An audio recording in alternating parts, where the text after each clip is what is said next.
Taylor मेरे कपड़ों की नाप कर रहा था और अजीब तरह से मुझे हाथ भी लगा रहा था, जिससे मेरे हालत खराब हो रहे थे। फिर जब मैं बहुत ज्यादा मदहोश हो गई तो मैंने उसे गले लगा लिया। फिर उसने अपने शागिर्द को कहा कि तुम शॉप से बाहर जाओ। जैसे कि वो बाहर गया तो उसने गेट को ताला लगा दिया और फिर मेरा काम तमाम कर दिया। मेरे नाम लाइबा है, मेरी उम्र 21 साल है और मैं मुगलपुरा में रहती हूँ। मेरी अम्मी का नाम जोया है। ईद करीब थी तो अम्मी ने कहा, लाइबा चलो आज शाम को शॉपिंग करने चलते हैं, कुछ कपड़े ले आते हैं और फिर दर्जी को दे देंगे क्या कि ईद से पहले पहले वो कपड़ों की सिलाई कर दे और हम लोग ईद पर नए कपड़े पहने। मैंने कहा, जी अम्मी। फिर अम्मी के साथ शॉपिंग सेंटर चली। कल्ली ईद की शॉपिंग करने अम्मी ने अपने कपड़े बीली लॉ और मेरी पसंद के कपड़े मेरे लिए भी ले लिए और हमने माइकअप का भी काफ़ी सामान लिया क्योंकि मैं माइकअप की भी शौकन थे। मैं हमेशा बंदी सूरी रहती थे, इसलिए कोई भी एक नज़र मुझको दरकता तो बस देखता ही रहता था। फिर हम लोग काफ़ी सारे शॉपिंग करने के बाद घर वापस आ गए। अम्मी ने मेरे छोटी बहन भाइयों के लिए भी काफ़ी सारे कपड़े लिए थे और फिर अम्मी ने कहा कि एक दो दिली बार दर्जी को जाकर दे आएंगे कपड़े। मैंने कहा, ठीक है अम्मी, और अम्मी कहने लगी, अब जल दर्जी को ही देंगे, वो जरा सिलाई अच्छी करता है और है भी हमारा भरों से बहला दर्जी और काफ़ी पुराना भी है, और मैंने हमनशा खूसीस कपड़े सिलवाए हैं। मैंने कहा, ठीक है अम्मी, जैसा आपको बेहतर लगे। फिर मेरा छोटा भाई फैंसल कहने लगा, अम्मी मुझे कल के चेंज करवा के आएं, कपड़े मैं अपनी पसंद के लूंगा और आप मुझे लेकर साथ क्यों नहीं गईं? तो मैंने कहा कि अम्मी आप फैंसल को शॉपिंग ले जाए और ये वाले कपड़े रिटर्न करके आएं। अब उसकी पसंद के कपड़े ले हैं ताकि ये अपनी अंजन स्टेलर देखा आए। अम्मी ने कहा, अच्छा ठीक है, कल चलते हैं आराम से, अभी ठीक है, ज्यादा हो गया है। तो मेरा भाई फैंसल भी माइन किया और रजा देन। मेरा भाई फैंसल अम्मी के साथ शॉपिंग मॉल चला गया और कुछ ईद हर बाद वो लो कपड़े चेंज करवा के ले आए। जैसे अम्मी घर आए तो अम्मी की तबीयत थोड़ी सी खराब लग रहे, शायद खावट की वजह से और धूल मेटी की वजह से। अम्मी को नज़ला जका हुआ रहा था। मैंने कहा, अम्मी क्या हुआ आपकी तबीयत को?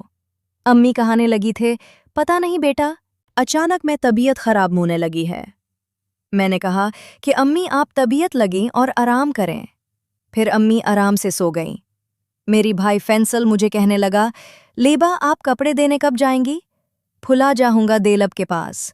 मैंने कहा, अम्मी ठीक हो जाएं तो मैं अम्मी के साथ सुली जाऊंगे। उसने कहा, अच्छा ठीक है। फिर अगले दिन फैंसल जेंट स्टल पीपा सुला गया और अपने कपड़े देकर आ गया नाप के साथ, लेकिन अम्मी की तरह कुछ ठीक नहीं थी। फिर मैं अम्मी को लेकिन डॉटर के पास सुली गई। मैं कुछ ठीक लिखा भी है। जैसे ही ठीक्स करवाए तो अम्मी को मलेदिया हो गया और अम्मी तो कुछ दिन ठीक नहीं होने वाले थी। मैंने कहा, अम्मी उठो, रक्षा पक्कर भर चल जाती हूँ, दर्जी के पास कपड़े देखा आते हैं। अम्मी कहाना लगी, अपनी जा होगी। मैंने कहा, अम्मी उठो, रक्षा पक्कर भर चले जाती हूँ। अम्मी ने कहा, अच्छा ठीक है, तुम चले जाओ, क्योंकि वो भरोसी वाला दर्जी है और एक मैं चंद दिन भर चले। ऐसा नहूकों को कपड़े लेने से इनकार कर दे, तुम आज शाम में ज़रूर चले जाना। मैंने कहा, जी अम्मी, अपनी। मैं अम्मी को मेदी सन वगैरह कलाएं और अम्मी अपने रो में जाकर सो गई और मैं कपड़े लेकर ऑटो रक्षा पकड़ कर दर्जी की दुकान पर आ गए। दर्जी का नाम अकराम था और वो 30 साल का था। मैं जैसे ही उसकी शॉप पर गई तो गेट खोलकर अंदर चली गई और जगर सलाम किया तो उस दर्जी अकराम ने मेरे सलाम के जवाब दिया। उसके साथ एक लड़का भी बैठा हुआ था जो अभी सलाही सीख रहा था। उस अकराम का शिगर था। फिर मैंने उस अकराम को कपड़े दिए। सूरत अम्मी के भी थे और मेरे भी थे और मैंने नाप के जोड़े भी दिए। उसने कहा कि आपके अम्मी की तो ठीक है, लेकिन आपके कपड़े हैं जहां नमू ठीक नहीं, तो मैं अभी आपकी नाप ले लेता हूँ। मैंने कहा, ठीक है। उसने कहा कि आप यहाँ बैठें, खसीफ है, ये बाता हूँ कि चाह लंबी चाही या ठड़ा। तो मैंने कहा, उन्हीं नहीं, तकलीफ की ज़रूरत नहीं है, शुक्रिया। उसने शाहिद को बोला कि जाकर एक बतल लिया। थोड़ी देर बाद फ्लड का बतल लेकर आ गया। जब तक उन्होंने मेरे कपड़े अलग अलग कर दिए थे और अम्मी के अलग कर दिए थे, मैं आराम से बेल्ट कर रो बॉटल की। उसके बाद इंची टेप लेकर आया और मेरे कफरों की नाप लेने लगा। वो इंची टेप से नाप भी कर रहा था और साथ मुझे हाथ भी लगा रहा था। अब वो नाप उस अंदाज से कर रहा था कि उसके हाथ मुझे लग रही थे, और जब उसने सीने की नाप ली तो वो मेरे सीने पे हाथ फिरने लगा। मैं मदहोश होने लगी थे और मेरे आंखें बंद होने लगी थे। मेरे सांस तेज हो गई थी। फरमाया, आंखें बंद करके उसके कंधे का सहारा ली, लेकिन खड़ी हुई थी। फिर अचानक उसने कहा, अपने शगर्द को इशारा किया कि तू बाहर जाओ, तो वो लड़का बाहर चला गया। फिर उसने मुझे अपने गले से लुका लगी। अब मैं जन्नत की सहार कर रही थी। मुझे ऐसा थी ओढ़ा था जैसे मैं हवान में अड़ रही हूं। मुझे कुछ समझ नहीं आ रहा था कि मेरे साथ क्या हो रहा है।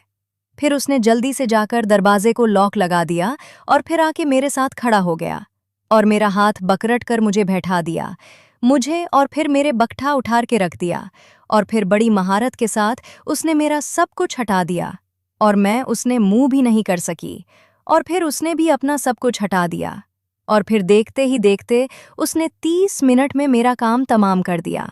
जसमौली, तो मेरा काम हो चुका था। अब मैंने कहा, ये आपने क्या कर गया? उसने कहा, मेरा कुछ भी नहीं किया, मैं तो बस आपकी कपड़ों की नाप ले रहा था। और फिर मैंने जल्दी जल्दी दुकान से बाहर आई तो वो भी गैरट से बाहर आ गया, और कहाने ने कहा कि मेरा कपड़े लेने दी, आप ही आइएगा, और मैं खामोशी से वहां से चली गए। रक्षा पकड़कर घर आ गई। घर आई तो अम्मी सो रही थी। मैं शावर लेकर कफी देब के बार अम्मी के साथ आकर बैठ गई थी।